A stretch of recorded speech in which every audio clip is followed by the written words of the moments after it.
What up, y'all? This is your boy, Mr. Downtown Melo. You're listening to the Entertainment Report on iHeartRadio, live from Orlando for Wednesday, December 28th, 2022, delivering some major stories and trends going on in the world of entertainment and beyond. You can follow the show on Facebook, Twitter, or Instagram, facebook.com/The Entertainment Report with Raymelo, that's REYMELO, on Twitter at The Enter Report, or on Instagram at The Entertainment Report. You can listen to the show anytime you want on iHeartRadio. Just go to iHeart.com or your iHeart phone app, search for the Entertainment Report, and it'll take you to the page. Now we look back at some of the major entertainment news stories that happened in the year 2022. It has not been your standard regular common or garden year at the movies so far. The slate of big new movies remain a lot skinnier than usual, and release dates have continued to shift, with more than one big release decamping to the safer surrounds of 2023. But even the lingering impact of COVID hasn't stopped it from being an often crowd-pleasing, occasional electrifying 12 months so far. From award picks like Parallel Mothers and Licorice Pizza to the virtuoso indie gems like British chef thriller Boiling Point and After Sun to the popcorn perfection of Triple R and Top Gun Maverick, there has been much to celebrate. So here are the top movies of 2022. The animated Turning Red. Awkwardly, no Pixar film had been solo directed by a female filmmaker until Chinese-Canadian filmmaker Domi Shai came along with this cute-as-buttons creature feature about a 13-year-old girl who turns into a red panda when big emotions come knocking. It's based on her own childhood, not the panda part, and comes freighted with the authentic growing pains of adolescence. The only pity is that it went straight to Disney Plus because its surprisingly Godzilla-esque climax would have looked epic on the big screen. The horror movie Bones and All, like Badlands, plonked into the mix of the Reagan's America, the sensitive yet spiky adaptation of Camille DeAngelis' coming-of-age novel, charted a couple of outsiders navigating the outskirts of a shut-off society. And they happen to eat human flesh. No biggie. On the surface, it's a mile away from director Luca Guadagnino's sun-kissed Call Me By Your Name, Beyond, starring Timothy Chalamet. But there's connective tissues in its deeper exploration of young love and the tentative connection of sensitive souls. Look out, too, for an eye-catching turn from Taylor Russell. Triple R. There's a reason Telugu's director S.S. Rajamouli sits so high on the list of the 50 coolest filmmakers in the world. His OTT epics are just absurdly fun.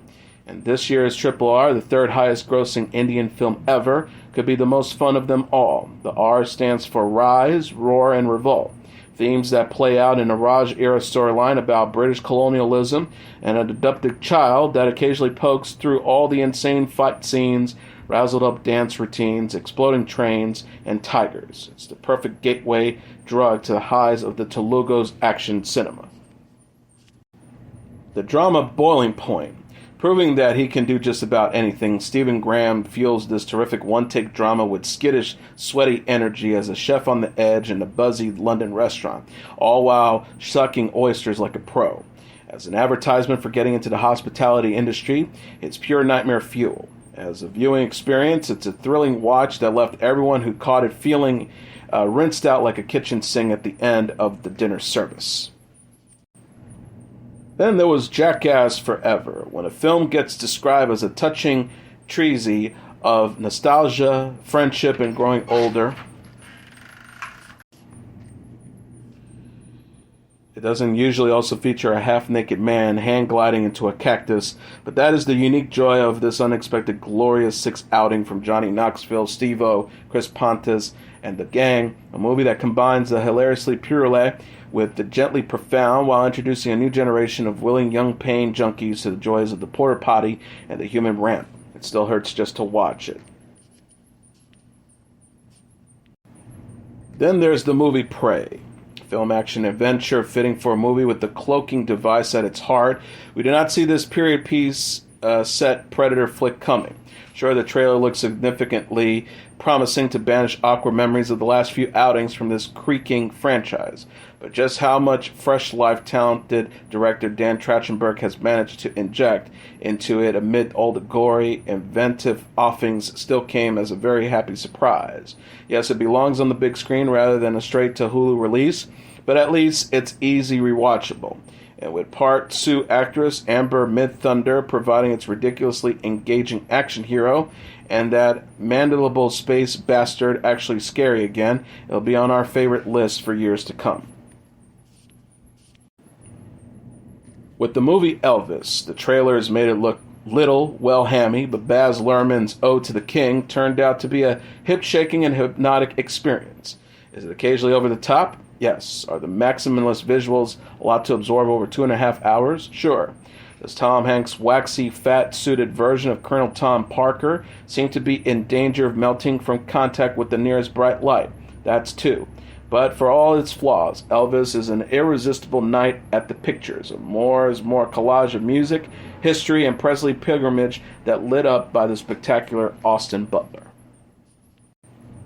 Then there's the World War II drama Benediction. Great war poet Siegfried Sassoon gets the touching, immaculately mounted Terence Davies treatment in a biopic that manages to be both heart-wrenchingly sad and PG Woodenhouse funny. Peter Capaldi plays the once-closeted gay writer in his older, embittered years, but it's Jack Lowton who really catches the eyes as the younger version, who struggles to find himself amid the buzzing graphides of London post-war social scenes. The writing is a bayonet sharp, as when Sassoon is hotly informed that his poetry has gone from the sublime to the meticulous. Benediction is yet more proof that Davies' filmmaking remains subtle. The Woman King. A historic action epic about black women, The Woman King is as entertaining as it's culturally significant. It's immense fun watching Viola Davis and her Amazonian warriors train up and fight the bad guys in 1800s Africa. And it's moving when you realize how groundbreaking and empowering this is. Already a big hit in America, it's proving that black female stories can smash it at the box office. Bring hankies for this emotional epic in the veins of Braveheart and Gladiator. The horror flick Nope. While the rest of us were mastering sourdough, Jordan Peele spent the pandemic fusing sci-fi, horror, and westerns to create a whole new kind of monster movie. The result, with no disrespect to any of our baking efforts, was even better. An unnerving, unsettling, and frequently funny third Peele effort, lit up by Keke Palmer's live-wire performance, a killer score, and terrifying sound design. It's easy to overlionize the filmmakers as the savior of horror, as one poor Twitterer discovered. And Nope isn't without flaws, but it is a blockbuster that's unafraid to depart radically from the norm, securing a likely spot in the midnight movie pantheon in the process. All Quiet on the Western Front. See 1917. Brace yourself for 1918. Netflix's often odd, striking German-language reimagining of Erich Maria Remarque's classic anti-war novel takes place in the dying embers of the Great War. And dying is the operative word because this vision of conflict is as violent a film as you'll ever see this year. A canopy of screaming shells, rumbling tanks, and the rat-tat-tat of flying bullets. In the midst of all is a young German conspirator, talented newcomer Felix Kemmerer, just trying to stay alive, and it'll leave you dazed. The Triangle of Sadness. Since it's not always subtle, no film with a 6-minute barfathon right in the middle ever is, but that's not to say that the Ruben Ostlund Palme d'Or winning comedy, a film that channels the spirit of Swift and Golding, isn't sophisticated. Sweet, slowing saw at the chair legs of entrenched powered structures, fashion, money, class, and race until they crash to the floor in the sublimely executed chaos of the third act. Harris Dickinson and the late Charlie Dean are great as the model-influencer couple at the heart of the storm. The Filipina actor, Dolly De Leon, steals the show as the overseas worker who executes the Triangle of Sadness' most memorable coup. The most surprising movie of the year was Everything Everywhere at Once. Somewhere out there is a small-bud fanatical posse that holds Swiss Army Man on their shoulders as an unheralded classic. For the rest of us, this high-concept multiversal sci-fi is the first proper showcase of what directing duos the Daniels could do. With Michelle Yeoh launching from laundromat owner, going through martial strife, basically a Mike Leigh character, to action star and back again, and then into a multitude of other adventures. Everything Everywhere All at Once does exactly what the title implies and sends you spinning through time and space in exhilarating style. Living. Some movie do-overs feel entirely superfluous, but others just make perfect sense. So it is with this sublime reimagining of Akira Kurosawa's 1952 masterpiece, Ikiru, in which Bill Nighy's terminally ill civil servant rages, very politely, against the dying of the light, with some help from Sex Education's Amy Lou Wood, as his life-positive underline. Nighy has never been better, delivering a remarkable turn that should, in fair world, be rewarded with Oscars. Props to South African director Oliver Hermanus, who has an instinctive grasp of stuffy English internality, and screenwriter Kazuo Ishiguro, who rivals his work on Remains of the Day with the moving, deeply humane script. The drama happening. In a year when the U.S. Supreme Court put Roe v. Wade in the crosshairs, Audrey Dewan's tumultuous, hard-hitting drama arrives to show the realities of illegal abortions. It is not for the faint-hearted. It goes further than Mike Leigh's Vera Drake in depicting this bleak world, but it's a gripping story of a pregnant student who risks prison in 60s France, and Anna Maria Vartamoli makes a luminous heroine full of gritty determination. The comedy, The Banshees of Inisherin in Burgess, is an all-time comedy great, so the reunion with Colin Farrell and Brendan Gleeson under the watchful eye of director Martin McDonagh is an enticing prospect for any movie lover. And boy, did this fizzling, funny, and flawlessly acted anti-buddy movie live up to its expectations. Instead of a Gobley hitman and his long-suffering colleague, the pair play a couple of old pals on an Irish island whose friendship hits the skids in a big way. Pepper with its writer-director's trademark dark wit, it carries at its heart a poignant political allegory for the sorrows of the Troubles. Then there's the movie Parallel Mothers. Pedro Almodovar gets serious with this poignant investigation of Spain's buried Civil War trauma, although without ever sacrificing his light touch and delight in a giddily melodrama. Penelope Cruz lights it all up like a starburst, with her performance as a new mom caught up in a case of mistaken identity in the maternity ward, a career high even by her own lofty standards. In a just world, she would have picked up her second Oscar for it. The movie After Sun. Scottish filmmaker Charlotte Wells announced herself as a major talent with the sun-washed and achingly poignant drama about a divorced dad played by Paul Mescal and his youth daughter, the effortlessly cool Francesca Curio, navigating the highs and lows of an eventful Turkish seaside holiday. All framed in flashback, Wells mix up the visual aesthetic to communicate the way gazy long-ago memories can sink into your bones. The past is a foreign country, as another coming-of-age classic, The Go-Between, once noted. After Sun was a gorgeous passport that took us there and left us richer, if more tear-stained for the experience. Then there was the action and adventure movie The Northman, a widescreen rallying cry for cinema in the age of streaming. So at Time Out's admittedly fairly breathless appraisal of Robert Eggers' brilliant blood-soaked Viking epic, where it landed and smashed into ransacked cinemas in April. But the sentiment stands, because in an age increasingly dominated by streaming sites, The Northman is a useful reminder that the place to witness the grandiose, boldest cinematic visions is on the biggest screen possible. And unless you live in an IMAX, that won't be your front room. Then it's Top Gun Maverick. Hands up who saw this practically flawless blockbuster coming. A few people probably did. This long-in-the-making Top Gun sequel was originally due out 2 years ago, but that enforced delay detracts not one iota from the purest widescreen thrill ride of the year so far. Tom Cruise's ace pilot provided heart, soul, and some fighter jet maneuvers that we're pretty sure defy every law of physics in the book. Mind you, the book gets binned early and literally in this one. to reinvent the so-called legacy sequel into something that soars way above hollow Hollywood cash-ins. And then there is Licorice Pizza.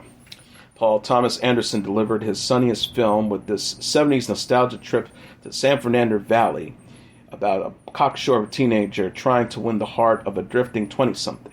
Somehow, that teenage gay's premise never comes over remotely Porky's, helped by two breakout lead performances from Cooper, son of Philip Seymour Hoffman, and Alana Haim. Some A-list turns, Bradley Cooper as a Hollywood producer, total maniac, John Peters, and PTA's usual godlike touch behind the camera. In 2022, the streaming gold rush couldn't last forever. From a business perspective, TV had a pretty rough year this year, from Netflix's financial woes to Warner Brothers Discovery's post-merger growing pains, to the shocking news that former Disney CEO Bob Iger had replaced his successor Bob Chapek at the company's helm, following the revelation that Disney Plus was gaining a lot of subscribers but losing a lot of money. Like many other tech-driven niches, from digital media to ride-share apps, streaming seems to be seeing the price tag of rapid expansion exceed the revenue generated by even the most auspicious uptick in users.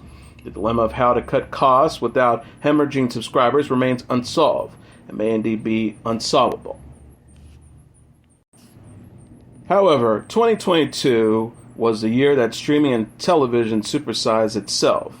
The Mukalao in the room of was Amazon's The Lord of the Rings, which raised the bar for a normal budget home viewing that no one else could possibly compete with. Then HBO's disappointing Game of Thrones prequel House of the Dragon came along and asked it to hold its poison barley beer, marrying big-scale intrigue with alarming amounts of Targaryen incest. The Star Wars universe swelled still further with 3 new spin-off series, the best of which, Andor, was up there with anything on the small screen in 2022.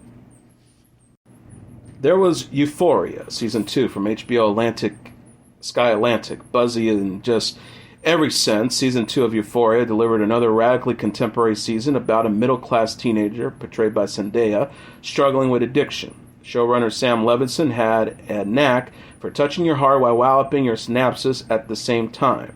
The most edgy moment can make you laugh. The most sordid situation may contain a ray of tenderness, a bit like life itself. Then there was Better Things, Season 5 from FX BBC. For 6 straight years, there's been little better or more consistent on TV than Pamela Adlon's single-camera domestic dramedy about a working actor portrayed with warmth but minimal bullshit by Adlon herself, who juggles 3 smart daughters, life in Hollywood, and some awkward relationships with men in a savvy alternative sitcom that continues to be touchy, sharply funny, and brilliantly observed in its final season. Then there was Pachinko from Apple TV+. Even without a new season of Ted Lasso, 2022 was a banner year for Apple TV+. Whether its shows were being watched en masse remains between the streamer and its balance sheet, but alongside Severance, Slow Horses, and Shining Girls, this 20th century epic was a great reason to sign up. Full of artful compositions and soulfully performed, it charted one of Korea families' lives across 3 generations and a tone of historical angst. Then there was Better Call Saul, Season 6 from AMC Netflix. Claims that it was better than the seminal Breaking Bad felt hyperbolic, but there was no denying the edgy embrace of the constantly surprised prequel series. Bob Odenkirk's comeback from a near-fatal heart attack made us all love him even more, while his craft-elevated, well-intended lawyer Jimmy McGill's morally crushing transformation into the shyster attorney Saul Goodman in all kind of mesmerizing ways in the AMC show's sign-off season. Then there was The White Lotus, Season 2 from HBO's Sky Atlantic. This year saw Mike White become the streaming world's showrunner of the moment when his satirical thriller of the Isle-rich decamp from Hawaii to Sicily's San Domincio Palace. The world stopped what it was doing and sat down to 9 libidinous, surprise-filled episodes full of barbed observations about relationships, male sexuality, largely of the lecherous kind, and social hierarchies, adorned with meticulous design, seeded with sly symbolism, and topped with a theme tune that became an unlikely festival banger. Then there was Bad Sisters from Apple TV+. Sharon Horgan was one of the four Irish sisters scheming to bump off their toxic brother-in-law, a.k.a. the Prick, and save their bullied sis, played by Anne-Marie Dove, from her own personal hell in this Irish redo of the Flemish series Clam. The Poison Apple in the year's fruitful of TV goodness. It was a black comedy that was equally adept at sketching out an LOL-worthy portrait of sweary sisterdom as it's delivering to more its macabre moments. Murder, gaslighting, insurance fraud, and dead pets. What made it feel like a bit of a bastard offspring of Shallow Grave and Father Ted in the best way. Cleo's Bang was brilliantly hateable as the Prick, while the opening credit sequence, set to a PJ Harvey cover of Leonard Cohen, was a doozy too. Russia, 1985 to 1999, Trauma Zone from the BBC. An aficionado of cult filmmaker Adam Curtis will tell you this restlessly creative documentarian has variously used collages, voiceovers, and nicely curated soundtracks to bring his subjects to life. None were present in the BBC's severe but gripping Russia 1985 to 1999 Trauma Zone. This time he stitched together film footage depicting the normal citizenry of the collapsing Soviet Union, from sex workers to reindeer herders to striking miners to Chernobyl scientists. The scenes are long and overlaid with explanatory text, no voice-over required. They sit with you in all their captivating bleakness. And while learning all about the murky Melo that gave rise to Vlad the Bad, you'll end up sympathizing with the normal people of Russia who have never been able to live in a functioning democracy. Then there was Severance from Apple TV+. Finally, someone asked the question, what if Office Space was really, really serious? The answer looked like the arresting piece of contemporary sci-fi set in a world where a person's work brain is severed from the rest of their consciousness. Kafka himself would have struggled to conjure up a scenario so bleakly redundant of late capitalist exploitation, with Adam Scott's worker bee able to shed his grief for his late wife every day to achieve maximum productivity from the nebulous but sinister Lumen Industries. And whether enjoyed as a show-burn conspiracy thriller, a hypnotic journey through a starkly designed corporate dystopia, or just a show in which Christopher Walken delivers some magnificent line readings, Severance was a great reason to take the plunge and pony up for Apple TV+, because nothing bad happens at Apple. Then there was Andor from Disney+, the best Star Wars series so far, with an honorable mention of The Mandalorian. Andor eschewed the kind of go-nowhere fan service that blighted so many of the recent movies and TV spin-offs in favor of progressive storytelling, pin-sharp writing, and immaculate casting. The word-building tends not to be a problem with these series, but it was especially strong in Andor. Following Diego Luna's loner thief from Morlana 1 to Adahani to the Prism Moon of Narkina 5, Andor charted the galaxy's pre-Vader, pre-Rogue One days as bureaucracy slowly turns into tyranny, and how the resistance took shape against it. Props to showrunner Tony Gilroy for shaking off the memories of Obi-Wan Kenobi and the Book of Boba Fett, with one of the most politically vital shows on the television. One climactic monologue written by House of Cards' Bo Willimon and delivered by Stellar Skarsgård crystallized the cost and spirit of the rebellion better than anything in the entire franchise. And then there was The Bear from Hulu Disney+. Volatile Italian-American cousins confront their demons, each other, in a malfunctioning Chicago beef sandwich shop, in a pathos-filled and dryly funny FX show that came to the boil in its anxiety-inducing 7th episode. It was there that the tension between Jeremy Allen White's once world-renowned chef, Carmi Brizzato, the uncontrollable world around him, and his grief at his brother's suicide exploded in a fury of unfilled takeaway orders and meltdowns among his put-upon team. The acting was no perfect, though, throughout, with Ayo Edidiri stealing entire episodes as Carmi's gifted, no-bullshit sous chef Sydney, and Jeremy Allen White and girls Ibn Mas Bekram's ludicrously charismatic as those bickering cousins. As an interrogation of modern masculinity and the nurturing qualities of good food and real kingship, it was a 5-star viewing. Roll on to season 2. Heck, roll on to season 3 as well. 2022 has been a good year for TV shows. There have been all kinds of new shows that have caught the eye of viewers, but it has also been the year where some of TV's best shows have said goodbye. Besides Better Call Saul and Better Things, here are some other shows that ended in 2022. Atlanta. This Donald Glover show has been many things over the years. The story of Ern and Paperboy, an anthology about blackness, a surreal show, an homage, and a love story between a couple who got pregnant too soon after they met, and one of the most imaginative, unique shows in television. When you sat to see an Atlanta episode, you never knew what was about to happen. And that was a feature, not a fault. After a great 4-season back at home and a finale that, like always, did things a little bit differently than the rest, Atlanta has ended.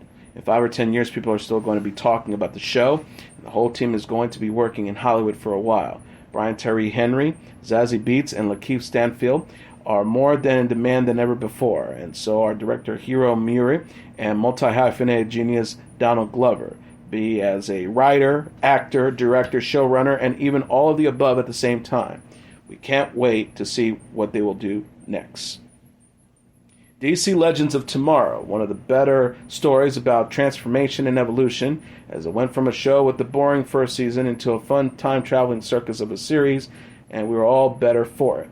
DC Legends of Tomorrow was a musical in one episode, a story about the Romans in the next, and one where a devil, a unicorn wanted to eat nipples in the next, and they all match perfect sense together, showing the chameleonic ways of the show and its many genres. The show was canceled without a proper ending, but the last season was already living on borrowed time, and although we don't know how Sarah, Ava, Nate, Zara, and the rest of the legends ended their lives, we're sure that it was in a wacky, heartfelt, one for all for one kind of way. The Expansive was called Game of Thrones in Space, as it had many players and stories that only intersected after we had already met and fallen in love with each of the characters.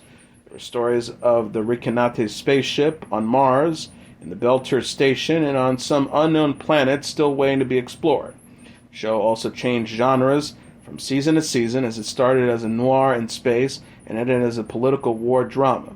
The Expansive was dead at sci-fi when Amazon saved it and gave it 3 more seasons, and although it lost some steam in its final year, the series earned its right to be talked about in the same sentence as Battlestar Galactica as one of the great sci-fi shows of this century. Grace and Frankie told the story of Grace, played by Jane Fonda, and Frankie, played by Lily Tomlin, who used to be a nemesis but became friends when their husbands, played by Sam Waterston and Martin Sheen, announced that they were in love with one another and were going to get married. Although the show had a divisive 7-season ending, it was still heartwarming to see the life of these two women had made together in what surprisingly was Netflix's longest-running scripted series ever. Peaky Blinders was a surprise when it came out and showed a different side of lead actor Cillian Murphy as Tommy Shelby. This thrilling, violent drama with a great soundtrack pit the Shelby clan against all kinds of mobsters and villains. It was always led by great actors like from Sam Neill to Adrian Brody and especially Tom Hardy. The show always knew how to have incredible moments, and season finales were always spectacular in their scope, action sequence, and surprises. Although the show ended this year, there's going to be a movie that will continue its story, so we'll still haven't said our last goodbyes to this unique family of criminals. This Is Us surprised everyone when it started in 2016, as it became one of the last successful broadcast TV shows, reigniting the careers of Milo Ventimiglia and Mandy Moore, and making Sterling K. Brown known commodity in Hollywood. The show was always emotional and a tearjerker, full of big moments, proving that people still want to see shows about normal people with normal problems. This Is Us also proved that after years of loss and other breaking format series, the audience is savoy enough to enjoy a show with 2 timelines at the same time and a mystery on how they connect, enjoy, and cry along the life of the Pearson family. And finally, there was The Walking Dead.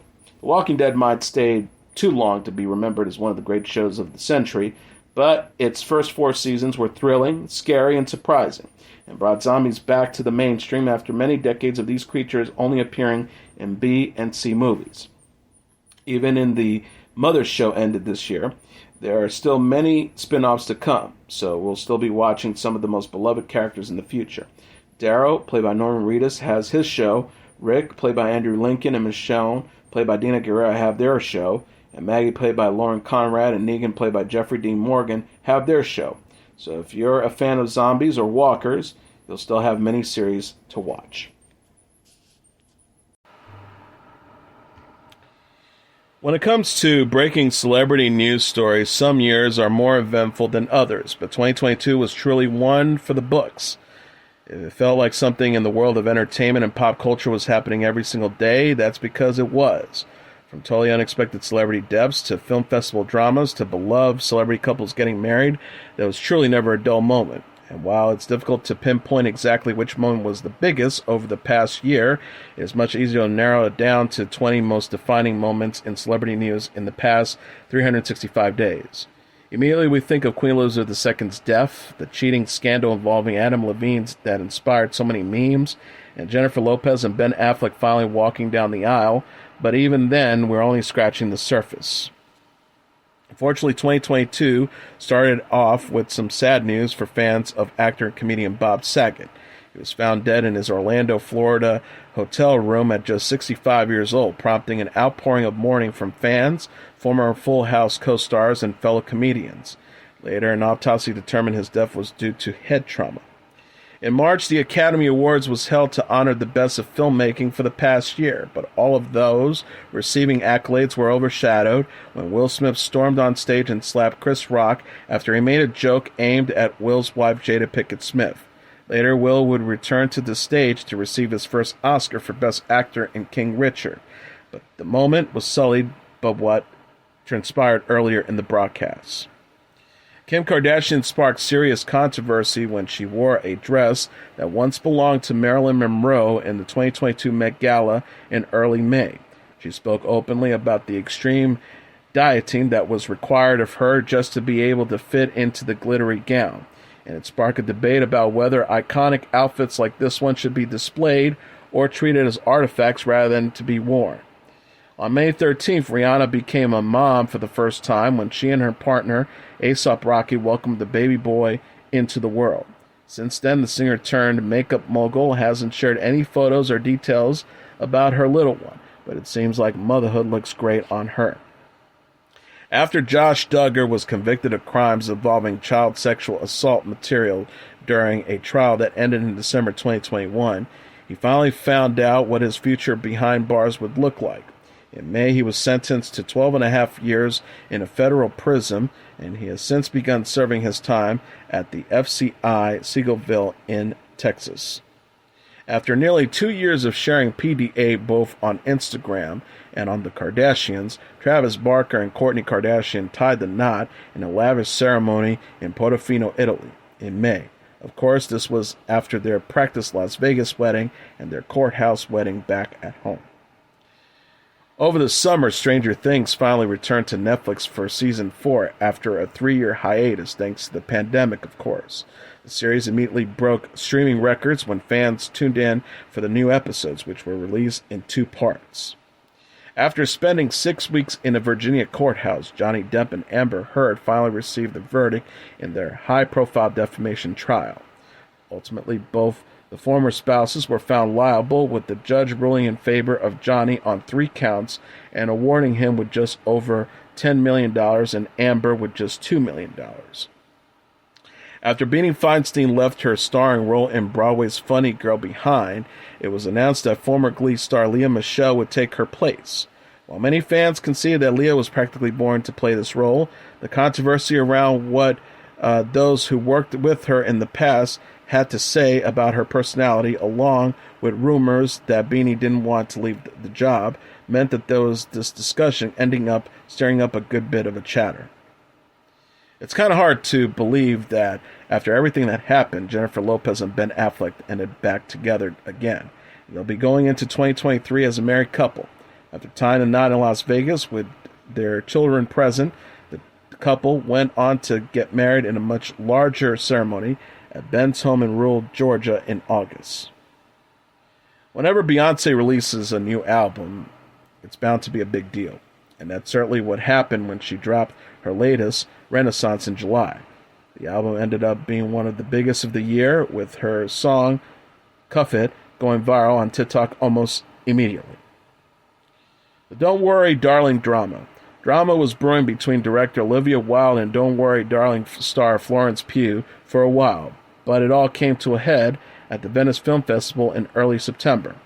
At one point, fans even thought they saw Harry Styles spit on co-star Chris Pine, and the memes were endless, easily overshadowing the movie itself. On September 8th, England's Queen Elizabeth II died at the age of 96, after more than 70 years on the throne, just months after celebrating her Platinum Jubilee. Though royal watchers knew that this moment was coming, the world still mourned the loss of such an influential woman. In September, multiple women came forward on social media to share that they had steamy text exchanges with Maroon 5 singer Adam Levine, not long after he and wife Behati Prinsloo announced that they were expecting their third child together. Adam eventually owned up to sending inappropriate text messages to women who weren't his wife, but he said it ended there. That didn't put a stop to the internet's mockery of him and the situation, though. After his family famously grew by several babies from multiple different women in 2021, Nick Cannon only continued his streak well into 2022. At last, he will be a dad of 12 once the little ones he is expecting makes their way into the world.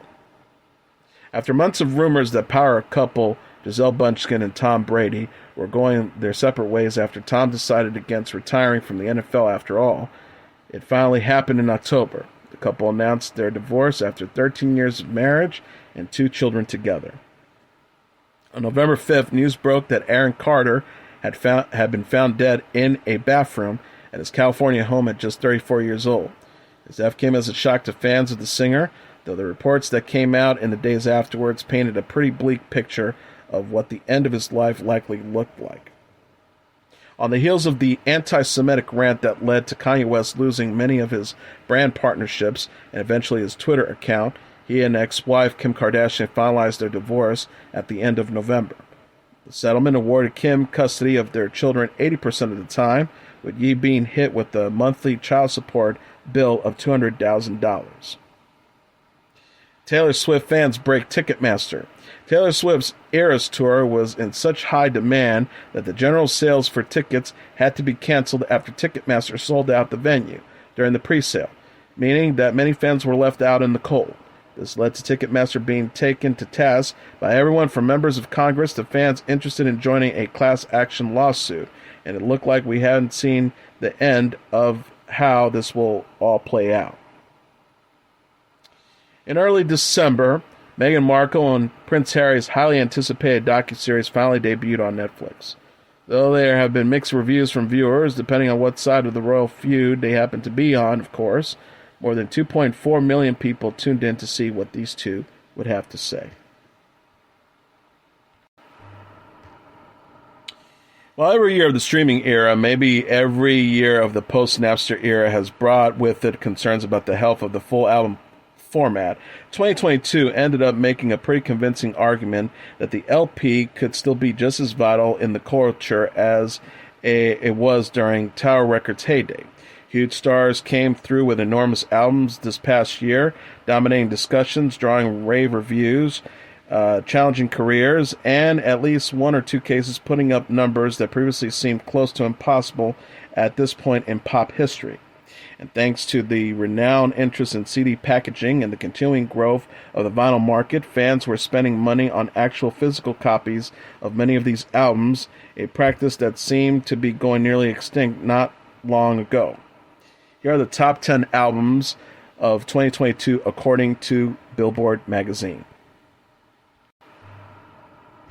Number 10, Wet Leg, Wet Leg. Wet Leg's debut album could have fallen flat on its face. After all, the British indie rock group's 2021 single, Chazy Lounge, was the type of wonderfully questionable word-of-mouth hit that's impossible to duplicate without coming across as a novelty act.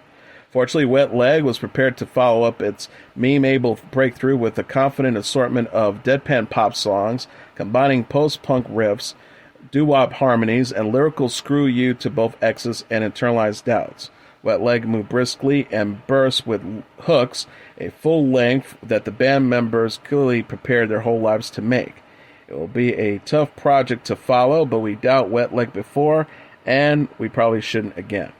Number 9, Omar Apollo Ivory. For one of 2022's most perfectly diverse projects, alt favorite Omar Apollo unveiled the pristine Ivory, his long-awaited gender-bending debut album. Ivory strips back Apollo's layers, shedding light on his Mexican-American heritage through Hispanic-centric cuts like En El Olvido and the Neptune's distorted Tamaguchi, while remaining true to his soulful R&B roots on the heart-wrenching Evergreen and the Daniel Caesar-assisted Invisible. The Indiana-raised singer-songwriter knows exactly who he is, unapologetically centering queer love and vulnerable confessions through music that's accessible enough for TikTok, yet sonically profound enough to earn the budding star one of Billboard's top 10 albums of the year. Number 8, The Weeknd's Dawn FM. After adding the world's biggest gig and the top Billboard Hot 100 song of all time to his resume in 2021, Abel Tesfaye took on an even bolder assignment in 2022, getting to the bottom of this whole life after death, sin and salvation thing, culminating his decade-plus musical exploration of hedonism and its ramifications. Dawn FM isn't only The Weeknd's most cohesive project since his mystery-shrouded mixtape days, thanks to the unlikely executive production team of Max Martin and One-Tronic Point Never. It's also a sobering concept album, dressed up as a radio show for the deceased as they commute through Purgatory Tunnel to the afterlife, with supremely disconcerting Jim Carrey narration. Buckle up. Number 7, Steve Lacy's Gemini writes, "Baby, you got something in your nose, sniffing that K, did you feel the hole?" That's Lacy's opening salvo of his breakthrough album, Gemini Writes. Easygoing and embittered may seem like a conflicting modes, but they thrive side by side amidst the set's low-funking and terse new way. The opener, Static, tempers unpretentious late-night bar piano with casually cutting lyrics, while the runaway hit Bad Habit skates on guitar set to 96 and Sunny, even as the chord lands like a lonely walk in the rain. But Gemini Wright ends in a state of contentment, which shines through in the blissful vocal harmonies of Sunshine before closing with a lovely bass-forward declaration of devotion in Give You the World. Number 6, Harry Styles' Harry's House. More than a decade after becoming an overnight teen idol as part of One Direction, Harry Styles proves just how comfortable he is now as a fully grown pop superstar with this confident and cozy third solo album. Harry welcomes his eager guests with music from a sushi restaurant with its sledgehammer swinging horn stabs and uninhibited skating signaling a house party to come. And while there is a lot of jubilation here, like the effervescence, aha-worthy synth hook of the 15-week Hot 100 topping lead single, As It Was, or the giddy, glossy come-on late-night talking, there's also a lot of soul-searching that makes it feel like a very public figure inviting you into their very private space. No question, the charismatic Styles has always had curb appeal, but this self-assured album shows that the foundation of Harry's house is just as strong. Number 5, Rosalia's Motomami. Motomami is the product of a non-conforming, rule-breaking mommy who revels in vrooming motors, hyperspeeding, and screeching brakes, while all clad in leather. On her third studio album, Rosalia further testified the experimentalism and traditionalism in all forms of sounds can coexist, and rivetantly, opener Sakyo introduces reggaeton's minimalism before she splats it with complete jazz melodies to create a contortion of sounds, as she declares. I transform. On La Fama, she and duet partner The Weeknd dared to blend bachata with sultry electro-pop as she embodies a fame-seeking siren that's consumed by the dark pleasures of celebrity. Fame is a bad mistress and will not really love you, The Weeknd croons in Spanish. But Rosalia never abandons her beloved flamenco as evinced on the bewitching Bilurias. The Spanish provocateur continues to push the limits of modern Latin pop with an unflinching approach while bringing excitement and seduction to the fore. Number 4, Kendrick Lamar's Mr. Morale and the Big Steppers. One 1,855 days. That's the opening lyric details just how much time passed between the release of Kendrick Lamar's Pulitzer Prize-winning album Damn and his most confessional, brutally honest album to date, Mr. Morale and the Big Steppers. During the radio-friendlier first half of the set, he details his less addiction on the skittering worldwide steppers and how his daddy issues contribute to toxic masculinity on the graceful, Sanfa-assisted father time. But it's on the more theatrical, introspective back end that he really gets into the mud, tackling his bias regarding transphobia on the controversial Auntie Diaries, and freeing himself from the generational trauma caused by sexual abuse on the somber piano-driven Mother I Sober. The Billboard 200 topping project boils down to Lamar's poignant thesis that your favorite rapper, even the defining rapper of his generation, is not our savior, and we shouldn't expect him to be. Number 3, Taylor Swift's Midnights. Taylor Swift certainly didn't have to drop anything new this year, as she already released 2 albums this decade and has been keeping fans fed with bonus-filled re-recordings of her early albums in the meantime. But just when Swifties thought Speak Now, Taylor's version, was next to the horizon, Midnights was announced. And while her 10th album continues themes of her past works, from the dreamy lyricism of Folklore to the bold pop of Reputation, Midnights is its own league when it comes to vulnerability, like songs like the introspective Anti-Hero and regretful Midnight Rain are more raw, self-aware, and human than we've seen from a global superstar in years. Midnight feels like a celebration of a 16-year career layered with a sense of immense growth, now that we have any doubts, but after all that time in the music industry, she can still make the whole place shimmer. Number 2, Beyonce's Renaissance. Whenever Beyonce releases new music, it's an event. Act 1, and this summer's Act 1 Renaissance, her long-awaited 7th studio solo album, was no exception.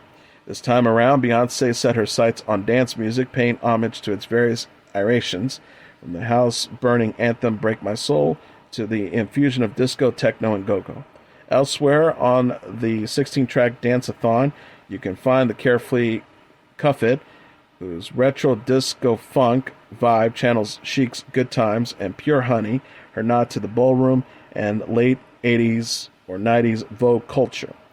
Just as varied as the music are the album's themes, accompanied by a rhythmic pace that goes from 0 to 100, Church Girl dissects the age-old struggle between being nice and naughty, while Plastic Off the Sofa is an energetic yet sensual love romp accentuated by Bey's breathy vocals.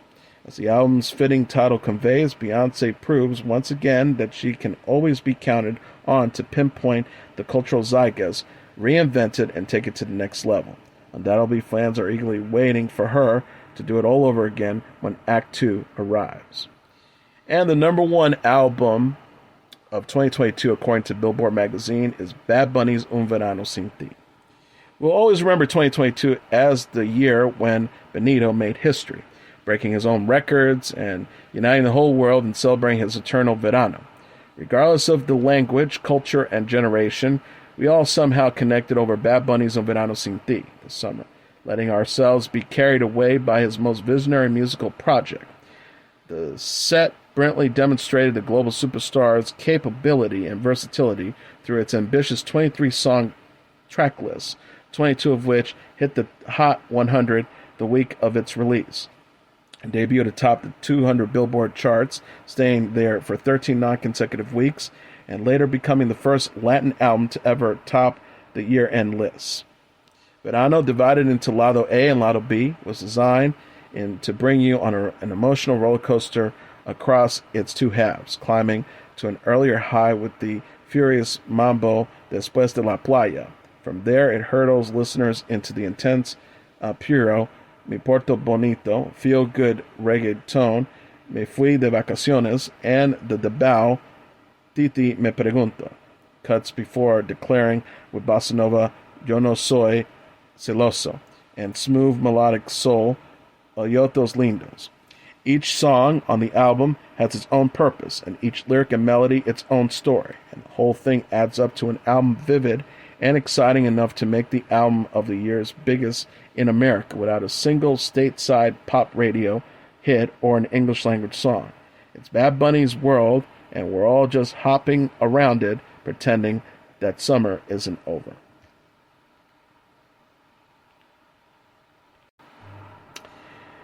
And here are the top 10 songs on the Billboard Hot 100 singles charts for the year 2022. Number 10, Dua Lipa and Elton John with Cole Hart Pinnell Remix. Number 9, Kodak Black with Super Gremlin. Number 8, Justin Bieber with Ghost. Number 7, Lotto with Big Energy. Number 6, Jack Harlow with First Class.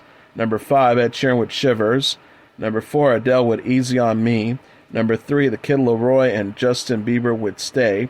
Number 2, Harry Styles with As It Was. And the number 1 song on the Billboard Hot 100 singles charts for the year of 2022, Glass Animals with Heat Waves. We close 2022. As 2022 comes to a close, we're going to take this opportunity to look back at some of the notable personalities we lost this year.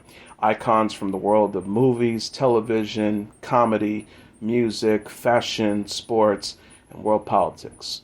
Although they're gone, their legacy will be forever indebted in our hearts. Queen Elizabeth II's 70-year reign is the longest in the history of the British monarchy. She ascended to the throne in 1952 at the age of 25. Queen Elizabeth oversaw 15 prime ministers in England and met with 13 of the last 14 U.S. presidents. She married Prince Philip in 1947. They were married for 73 years until his death in 1921. Overseeing turbulence in both the royal family and the world at large, including 2 world wars, the Queen served as a stable leader and devoted to her life to public service for her country. Ivanka Trump moved to New York in 1976 and married Donald Trump in 1977. They had 3 children, Donald Jr., Ivanka, and Eric. She worked within the Trump Company as an interior design consultant and held executive positions on many of his projects. The couple separated in 1990 and they divorced in 1992. Ivana Trump had a cameo on The First Wives Club in 1996 and in 2010 was a competitor on Celebrity Big Brother in England. Trump died on July 14th at the age of 73. Sidney Poitier starred in the movie No Way Out in 1950 and Blackboard Jungle in 1955. He earned an Academy Award nomination in 1958 for The Defiant Ones. In 1964, Poitier became the first black actor to win an Academy Award for Best Actor for his performance in Lily of the Fields. In 1970, he directed such films as Uptown Saturday Night and Let's Do It Again. He received the Kennedy Center Honors in 1995 and an Honorary Academy Award in 2002. In 2009, President Obama awarded him the Presidential Medal of Freedom. Poitier died on January 6 at the age of 94. Director Peter Bogdanovich started his career as a movie critic and worked at the Museum of Modern Art producing film retrospectives. He worked as an assistant director on the movie Wild Angels in 1966. His breakthrough movie, The Last Picture Show, came out in 1971, garnering 8 Academy Award nominations, including Best Picture and Best Director. He went on to direct such hits as What's Up Doc in 1972 and Paper Moon in 1973. He also directed TV movies and episodes of popular shows such as The Sopranos. Lyricist Marilyn Bergman teamed up with her composer husband Alan Bergman to write several enduring hit songs. In 1969, the duo won an Academy Award for Best Song for The Windmills of Your Mind. They won again in 1975 for The Way We Were. In 1984, they won an Academy Award for Best Original Song Score for the movie Yentl. They also won 2 Grammys and 4 Emmy Awards over their careers. They were inducted into the Songwriters Hall of Fame in 1980, and they also wrote the theme songs of such TV hit shows as Maude and Good Times. French actor Gaspard Ulliel was best known for his role as a young Hannibal Lecter in Hannibal Rising and his portrayal of fashion icon Yves Saint Laurent in Saint Laurent. He won 2 César Awards, France's highest film honor, one for his role in The Very Long Engagement and the other for It's Only the End of the World. Yoel was a rising talent set to star in the highly anticipated Marvel series Moon Knight and was the face of Chanel Bleu de Chanel fragrance. He tragically died following a skiing accident. Actress Monica Viddy was known as the Queen of Italian cinema for her collaborations with director and former partner Michelangelo Antonioni in Con l'Avventura. She received numerous awards for her work, including Best Actress at the Berlin Film Festival in 1984 and a prestigious Golden Lion dedicated to her career at the Venice Film Festival in 1995. Ivan Reitman made his directorial debut with the film Foxy Lady in 1971. He produced the hit Animal House in 1978. Reitman directed Meatballs in 1979 and continued working with star Bill Murray in 1981's Stripes and the 1984 blockbuster movie Ghostbusters. Reitman also worked with Arnold Schwarzenegger, directing him in Twins in 1988 and Kindergarten Cop in 1990 and Junior in 1994. The last film Reitman directed was Draft Day in 2014. Actress Sally Kellerman had a career that spanned over 5 decades. She starred in the TV series Cheyenne in 1962 and guest starred in such shows as The Twilight Zone, Bonanza, and the original Star Trek pilot. Kellerman was nominated for an Academy Award for her role as Margaret Hot Lips Houlihan in the 1970 movie MASH. In 2014, she was nominated for an Emmy for her role in the soap opera The Young and the Restless. More recently, she starred as Mark Maron's mother in the series Maron. William Hurt was one of Hollywood's leading men in the 80s, starring movies such as Broadcast News, Body Heat, and The Big Chill. He was nominated for 4 Academy Awards, winning for Best Actor Oscar in 1985 for his performance in Kiss of the Spider Woman. Hurt appeared in more than 50 theater productions, voiced popular movies, and worked constantly in television and films, with notable appearances in the series Damages and several Marvel films. He died at the age of 71 this year. Known as her unforgettable role as the overbearing mother Estelle Costanza on the sitcom Seinfeld, Estelle Harris was a veteran of stage and screen long before her career resurgence during the 1990s. Native of New York, Harris began honing her skills in school productions and discovered a talent for comedy. Harris's signature high-pitched vocal delivery made her stand out even when performing vocal work for animated movies such as Toy Story 2. Her death in Palm Springs, California was confirmed on April 3rd at the age of 93. Robert Morris made his Broadway debut in 1955 in the play The Matchmaker. In 1962, he won a Tony Award for Best Actor in a Musical for his performance as Pierpont Finch in the original production of How to Succeed in Business Without Really Trying. He reprised the role in the 1967 film adaptation. He won another Tony Award in 1990 for his lead role in the play True. In 1992, he won an Emmy Award for the American Playhouse production of True on PBS. Most recently, he played the role of Bertram Cooper in the TV series Mad Men. He was 90. Ray Liotta made his acting debut in the daytime soap opera Another World from 1978 to 1981. His breakout role was in the movie Something Wild in 1986. In 1990, he won critical praise for his role in Field of Dreams, but his most famous role came that year when he played mobster Henry Hill in Goodfellas. Liotta won an Emmy in 2005 for a guest appearance in the TV show ER. James Caan's screen debut was in the 1963 movie Irma de la Duce.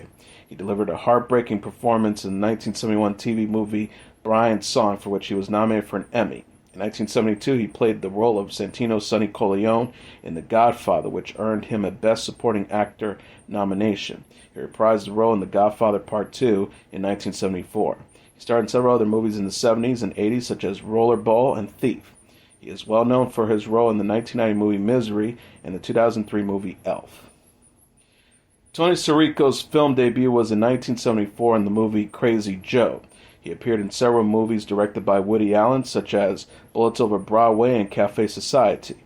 He was best known for playing gangster roles such as Tony Stacks in Goodfellas, and most notably playing Paulie Walnuts in the TV show The Sopranos. Paul Sorvino was best known for his role as mobster Paulie Cicero in the movie Goodfellas and NYPD Sergeant in the TV series Law & Order.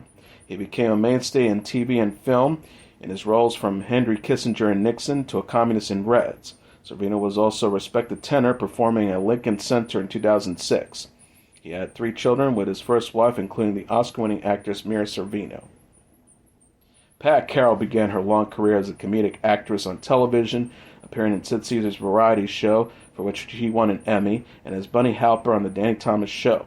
She rarely appeared on game shows and a guest on series such as The Mary Tyler Moore and Laverne and Shirley. A Tony-nominated actress for Catch a Star, she also commissioned a one-woman play for herself about poet Gertrude Stein. She also became known as the voice of Ursula, the villain in the animated film The Little Mermaid. Entertainer and activist Olivia Newton-John was best known as a pop singer and actress. One of her most famous roles was that of Sandy in the movie adaptation of Grease alongside John Travolta, with whom she frequently collaborated. Her hit song Physical cemented her as a superstar in the music video era. Newton-John's long struggle with breast cancer inspired activism to fight the disease. News of her succumbing to cancer was announced by family on August 8, 2022.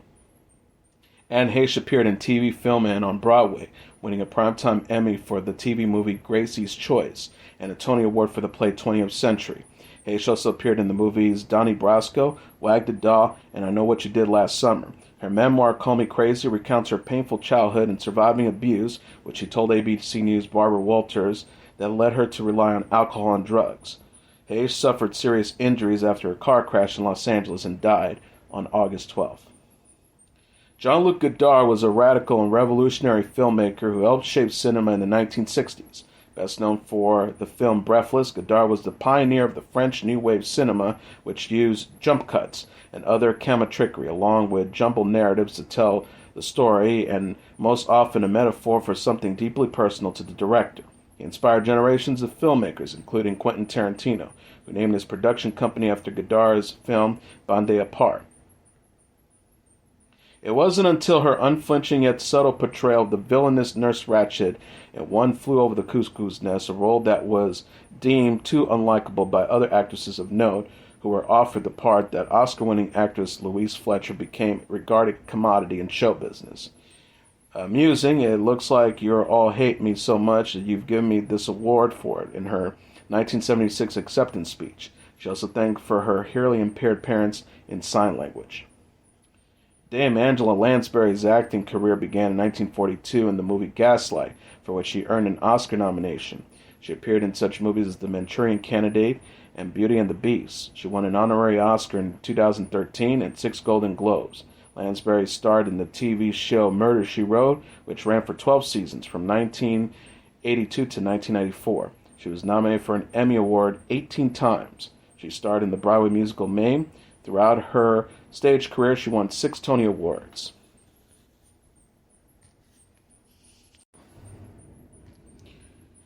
Scottish actor Robbie Coltrane was best known for playing the role of Hagrid in the Harry Potter movies. He won 3 British Academy Television Awards for his starring role in the TV show Cracker, which aired from 1993 to 1995.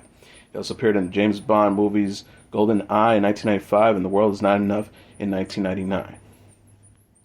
Comedy lost a few giants. Bob Saget began his career as a stand-up comedian and was best known for his role as Danny Tanner in the TV show Full House, for which ran from 1987 to 1985. In 1996, he directed the TV movie For Hope, and in 1998, he directed the movie Dirty Work. He was featured in the film The Aristocrats in 2005 and hosted a documentary series, Strange Days with Bob Saget, in 2010. In 2016, he reprised the role of Danny Tanner for the Netflix series Fuller House, and he was also the voice of the narrator on the TV show How I Met Your Mother. Comedian actor Louis Anderson was best known for his long career as a stand-up comic and for his Emmy-winning role of Baskets. Anderson helped create Life with Louis, an animated series in which he played a version of his childhood self. He was also the host of a revival of the game show Family Feud. Gilbert Gottfried began his decade-long career in comedy when he took the stage in New York at the age of 15, working as a stand-up comedian. In 1980, he became a cast member on Saturday Night Live for 1 season. He was perhaps best known for voicing the role of the parrot Iago in Disney's Aladdin movies. He also voiced the role of another bird, Digit, in PBS's long-running children's show, Cypher Chase. He was a frequent guest on the late-night TV shows, comedy clubs, and celebrity roasts. Gallagher, the stand-up comedian, was best known for his comedy routine in which he would use a sledgehammer, which he called his sledge-o-matic, to smash various food items, most often a watermelon.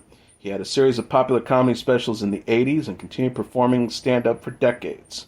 He had a farewell tour in 2019 named The Last Smash. Actor and singer Emilio Delgado is one of the longest Mexican-American actors on television. He played the fixer-up shop owner Luis on PBS's Sesame Street for more than 40 years, bringing warmth and humor to children's lives. With his performance, Delgado broke new ground for Latinos in the field of entertainment, changing the way people of color was depicted on television. Before Sesame Street, Delgado appeared in Law & Order, Lou Grant, and Falcon Crest. Also, Bob McGrath was best known as the founding cast member of Sesame Street that premiered in 1969. McGrath played the show's neighborhood teacher for nearly 5 decades. McGrath was an actor, children's author, and musician. Bob's tenor voice filled airwaves in concert halls around the world. Kevin Conroy was the voice of Batman in Batman the Animated Series from 1992 to 1995, Batman's Mask of the Phantom from 1995, and Batman Beyond from 1999 to 2001.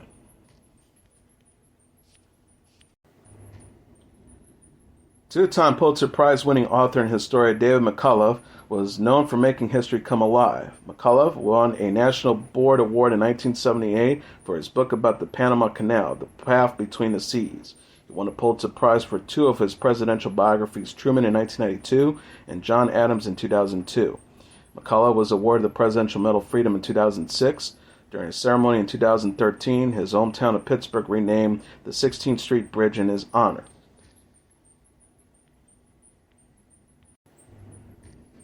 Julie Powell was best known as a food writer and the inspiration behind the 2009 movie Julie and Julia. Powell became an internet darling after making every recipe in Julia Child's 1961 book, Mastering the Art of French Cooking, and blogging about it. Her culinary adventure led to a book deal and a film starring Amy Adams and Meryl Streep. She died of a cardiac arrest at her home in upstate New York. She was 49. P.J. O'Rourke was a journalist and conservative political satirist who wrote more than 20 books on diverse subjects, including politics, cars, and economics. In 1970, he was the editor-in-chief of the National Lampoon. O'Rourke had 2 #1 New York Times bestsellers, Parliament of Horrors and Give War a Chance. He was also a correspondent on the Atlantic Monthly and wrote regularly for the American Spectre and Rolling Stone magazine. Italian fashion designer Nino Cerruti was the founder of the menswear contemporary hitman and luxury fashion house Cerruti in 1981. He is credited with revolutionary menswear in the 80s with his soft palette, tailored looks, and elegance. Cerruti made a name for himself in the men's ready-to-wear industry with the help of Giorgio Armani, whom he hired at Hitman and gave his first fashion break. With the launch of his luxury brand, Cerruti was in demand in Hollywood, dressing stars like Michael Douglas, Richard Gere, and Tom Hanks, on and off screen. He even designed for the Ferrari Formula One team. Andre Leon Taylor was an author, curator, television personality, and styles icon. He was an American fashion journalist known for his work at U.S. Vogue and his influence on the fashion industry. Taylor was Vogue's fashion news director from 1983 to 1987, its creative director from 1988 to 1995, and later an editor-at-large. Fashion designer from France, Manfred Theroy Mugler was known for his adventurous and theatrical designs worn by supermodels, Hollywood royalty, and fashionistas around the world. In 2019, he was responsible for Kim Kardashian's wet look dress at the Met Gala, and that same year dressed Cardi B in pink and black Stormy Venus dress for the Grammy Awards. Mugler created a perfume line and was also an author and artist. French fashion photographer Patrick Demarchelier was perhaps known for his portrayals or his portraits of Princess Diana. He started working at Vogue in 1975, with his first cover appearing in 1977. He also worked for Harper's Bazaar and provided images in the advertising campaigns for fashion houses such as Chanel and Dior. In 2007, he was named a member of the Ordre des Arts et Lettres by the French Ministry of Culture. The paintings of Margaret Keane, referred to as Big Eye Wolves, rose to fame in the 60s. However, she was denied acclaim for her paintings for much of her career, as Keane's husband Walter passed them off as her own work for many years. The Keens divorced in 1965, but it wasn't until 1986 when a judge ordered the Keens to both paint in the courtroom to determine identity of the artist. Then Margaret reclaimed her work. Margaret continued to paint until her death at home at Napa Valley, California at the age of 94. Japanese fashion designer Issey Miyake rose to global fame by defining a unique Japanese vision. He created pleating methods that would allow flexibility of movement for the wearer and ease of care and production. He designed featured origami light pleat merge art and fashion.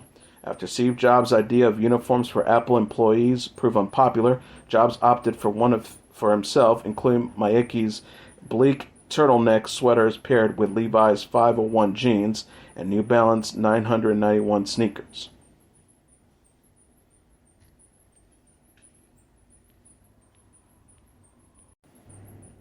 DJ Twitch was a dancer and a choreographer competing on the TV show So You Think You Could Dance in 2008, finishing in second place. In 2010, he worked with Ellen DeGeneres' dance routine and was hired as the show's DJ and frequent guest host in 2014. He also appeared with DeGeneres in the TV show Ellen's Game of Games, which was on the air from 2017 to 2021. And he appeared in such movies as Step Up and Magic Mike XXL and Stomp the Yard 2 Homecoming. Actress Kirstie Alley was known for her award-winning performance as Rebecca Howe on Cheers and her roles in iconic movies like Look Who's Talking and Drop Dead Gorgeous. Alley won an Emmy and a Golden Globe for her work on Cheers and earned the same nominations for her role as the title character in Veronica's Closet. Emmy Award winner and soap opera mainstay John Aniston was known as the character Victor Kanakis in the daytime soap opera Days of Our Lives, which earned him a Daytime Emmy nomination in 2017 and a Daytime Emmy Lifetime Achievement Award in 2022. Throughout his career, he was featured in dozens of TV shows and films, including Kojak, The West Wing, and Gilmore Girls. His daughter, actress Jennifer Aniston, announced his death on Instagram.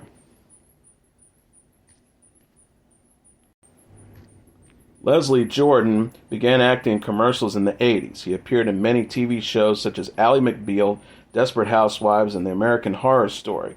He is perhaps best known for the role of Beverly Leslie in Will and Grace. He appeared on the Los Angeles stage in 1996 play Sordid Lives and Southern Baptist Sissies. He also starred on the off-Broadway shows Southern Blindness and Like a Dog on Linea. But he is also best remembered for his Instagram postings during the COVID pandemic. Pioneer journalist Bernard Shaw was one of the first black anchors in TV news, working as a co-anchor on ABC News, World News Tonight in 1978. He became CNN's chief anchor when the network launched in 1980. He anchored live coverage of President Ronald Reagan's assassination attempt in 1981. He reported live from Tiananmen Square during the 1989 protests. He covered the start of the Gulf War in 1991 from his post in Baghdad, and he retired in 2001. Los Angeles Dodgers Hall of Fame announcer Vince Scully was the longest tenured broadcaster with a single team in sports history. He was inducted into the Baseball Hall of Fame in 1982. Scully, who dubbed Dulce's Tones, entertained and informed Dodger fans in Brooklyn and Los Angeles for 67 years, died in August, the team said. He was 94.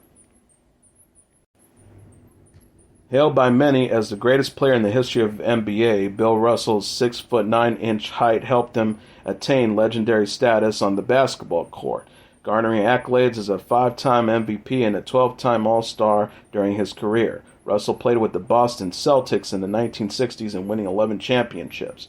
Russell would go on to write his autobiography, Second Wind, The Memoirs of an Opinionated Man, in 1979. Franco Harris started with the Pittsburgh Steelers in 1972 and played with the team for 12 seasons. Then he played a season with the Seattle Seahawks in 1984.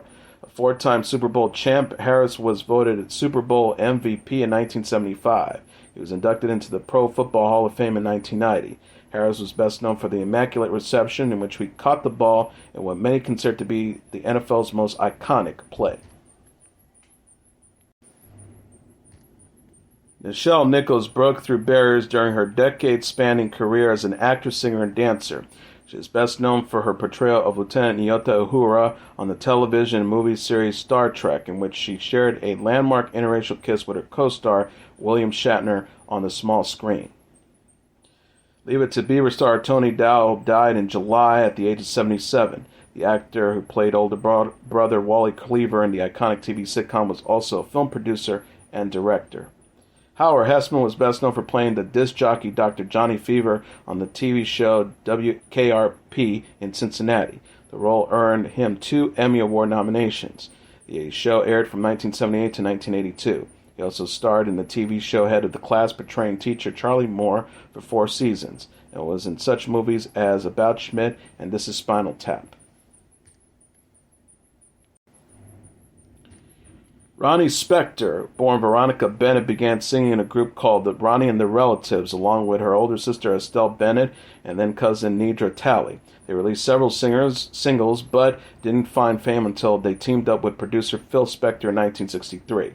The group changed their name to the Ronettes and achieved huge success with such songs as Be My Baby. Ronnie married Phil Spector in 1968 and divorced in 1974. The Ronettes were inducted into the Rock and Roll Hall of Fame in 2007. Musician Marvin Lee Day, better known by his stage name Meat Loaf, sold more than 100 million albums worldwide, his most popular being his 1977 debut record Bat Outta Hell. He won a Grammy Award for his song I'll Do Anything for Love and appeared in over 65 movies, including an iconic role in the Rocky Horror Picture Show. The rock and roll icon was known for his lyrics, operatic stage presence, and hit singles Paradise by the Dashboard Light, 2 Out of 3 Ain't Bad, and You Took the Words Right Out of My Mouth. Drummer Taylor Hawkins played with Alanis Morissette's band before joining the Foo Fighters in 1997. He played with the band for 25 years. In 2021, the Foo Fighters were inducted into the Rock and Roll Hall of Fame. Hawkins died suddenly on March 25th at the age of 50 in Colombia. Tom Parker was a singer for the British boy band The Wanted. The band was formed in 2009 and went on to create such hits as Glad You Came, Heart Vacancy, and Gold Forever. Country singer Naomi Judd scored 20 top 10 hits with her mother-daughter group The Judds with her daughter Wynonna Judd. The duo won 5 Grammy Awards and were inducted into the Country Music Hall of Fame in 2021. Judd was also the mother of actress Ashley Judd, and Judd took her own life on April 30th. She was 76. Country music icon Loretta Lynn rose to fame with her hits You Ain't Woman Enough to Take My Man, Fist City, and Don't Come Here Drinking with Lovin' on Your Mind, which would become her first #1 country hit in 1966. Her song, Coal Miner's Daughter, would become the title for the 1980 film made about her life, starring Sissy Spacek. Lynn was named the Country Music Association's first female vocalist of the year in 1967. In 1972, she became the first woman ever to be CMA's Entertainer of the Year. The influence of an early musical endeavor accompanying church hymns growing up in Little Rock, Arkansas, played throughout the life of Pharoah Sanders. Venturing from the Jim Crow law-bound South to California and New York, Sanders expanded the breadth of his musical stylings into jazz, R&B, and into avant-garde. During his decade-spanning career, Sanders collaborated with and inspired his peers. Religious themes infused his work, leading his style to be referred to as spiritual jazz. Promises was Sanders' final release in March 2021. The rap world lost 2 iconic figures way too soon. Coolio, whose debut album It Takes a Thief was released in 1994. The song Fantastic Voyage reached number 3 on the Billboard charts. Gangster's Paradise, a single from his next album of the same name, reached number 1 and won a Grammy in 1996 for Best Solo Rap Performance. That same year, he won an American Music Award for Favorite Rap Hip-Hop Artist. A random act of violence claimed the life of Takeoff, whose real name was Kirsten Carey Ball. It was part of the hip-hop trio Migos, along with Quavo and Offset. The Migos rose to stardom in 2013 with their song Versace. The group is known for hits like Motorsport featuring Nicki Minaj and Cardi B.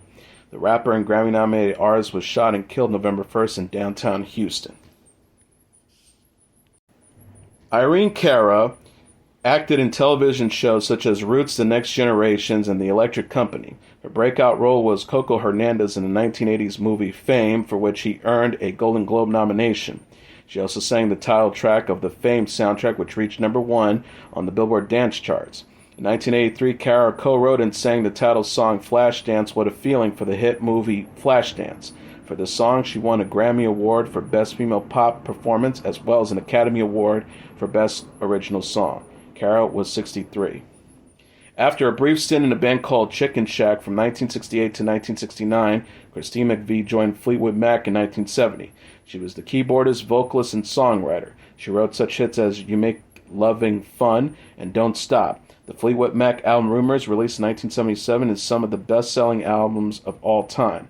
McVie took a hiatus in 1998 but returned to Fleetwood Mac for its On With the Show tour in 2014. And finally, Jerry Lee Lewis signed with Sun Records in 1956. His first hit was Whole Lotta Shakin' Going On in 1957, followed up that same year with another hit, Great Balls of Fire. He was known for his wild and rebellious performance stance and style and stage presence, earning him the nickname The Killer. He released a country music song in 1968, Another Place, Another Time, and went on to have many top 10 country singles and albums. He ventured into the pop charts again with Me and Bobby McGee in 1971 and Chantilly Lace in 1972. He continued performing and touring through 2019. And that is your entertainment report for Wednesday, December 28th, 2022, the last of this year. I'm your host, Mr. Downtown Ray Melo. I'll be back on Monday to deliver some major stories and trends going on in the world of entertainment and beyond. You can follow the show on Facebook, Twitter, or Instagram, facebook.com/The Entertainment Report with Ray Melo. That's REYMELO. On Twitter at The Enter Report, or on Instagram at The Entertainment Report. You can listen to this episode or any previous episodes of The Entertainment Report anytime you want on iHeartRadio. Just go to iHeart.com or your iHeart phone app, search for The Entertainment Report, and it'll take you to the page. Everyone have a happy new year. I'll see you in 2023. Good night, and God bless you all.